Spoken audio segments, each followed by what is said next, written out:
The good news is, in a state like Maine, where people in the state legislature have gotten used to the system, 3/4 of the legislators run under the system now, Republicans and Democrats.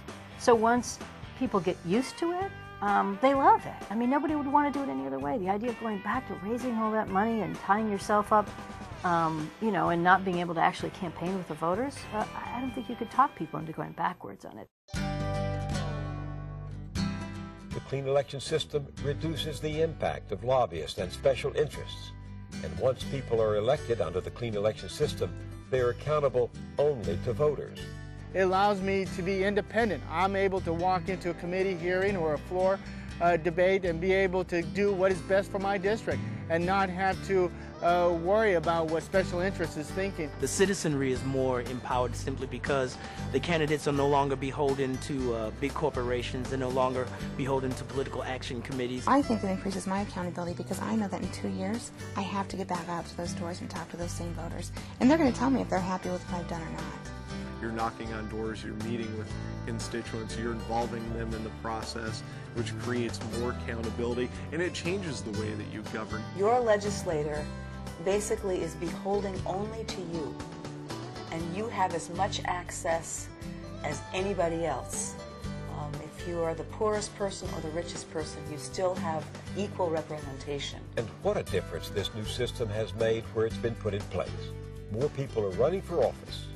Here in Arizona, we have seen an increase in competition with the introduction of campaign finance reform through clean elections.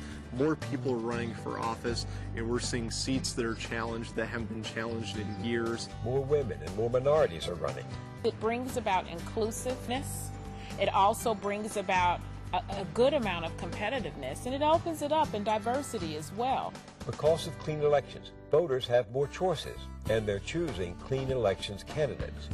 Just look at the track record in the 2 states that have clean elections in place the longest, since 2000. Today in Maine, 83% of the state Senate and 77% of the House is made up of legislators who were elected using the clean elections program. In Arizona, 10 out of 11 statewide office holders ran and won under their clean election system, and 48% of the state House and 23% of the state Senate are members who ran using public funding. That's an increase from the previous election cycle. And in North Carolina, which in 2004 offered full public financing to judicial candidates for the first time, publicly financed candidates won both Supreme Court races and 2 of the 3 Court of Appeal seats. Being a clean elections elected official now, there's a lot of freedom that comes with that. I really can focus on what my constituents need and not worry about if I'm upsetting anybody and if it's going to cost me in the next election. Arizona was one of the first states in the United States to require our utilities to generate a portion of their electricity from renewable sources of energy, such as solar. I'm not sure that would have happened in the old days when the utility lawyers and lobbyists had a great influence on the decisions of the commission. We have also been able to pass some very strong legislation around tobacco, tobacco taxes and banning smoking in public places. I'm sure that the fact that the tobacco industry has not been able to buy their way into elections or buy their votes was able to help that.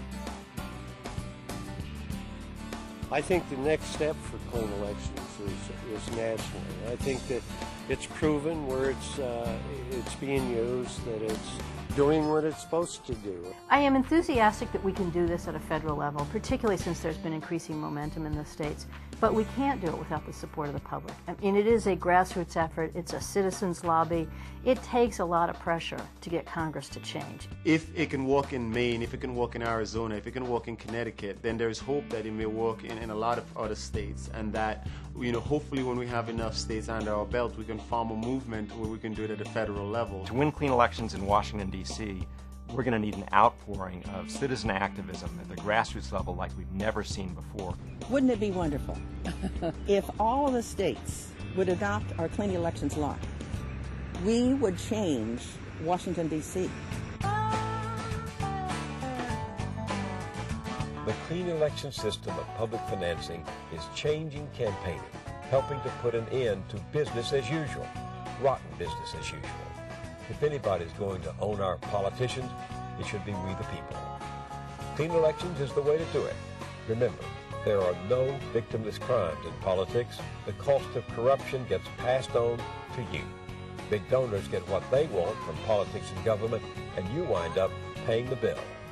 In the words of Louis Brandeis, one of the greatest of our Supreme Court justices, you can have wealth concentrated in the hands of a few or democracy, but you cannot have both.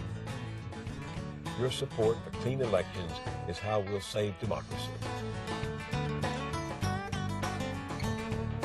As we've just seen in this video, Clean Elections campaign reform is about making our elections about voters, not the people who give the big money.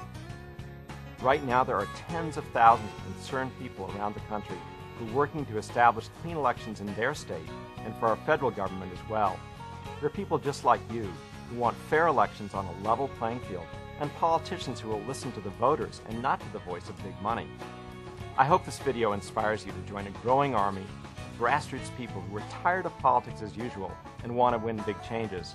To find out more about clean elections around the country and how you can become involved, please visit our website at www.publiccampaign.org.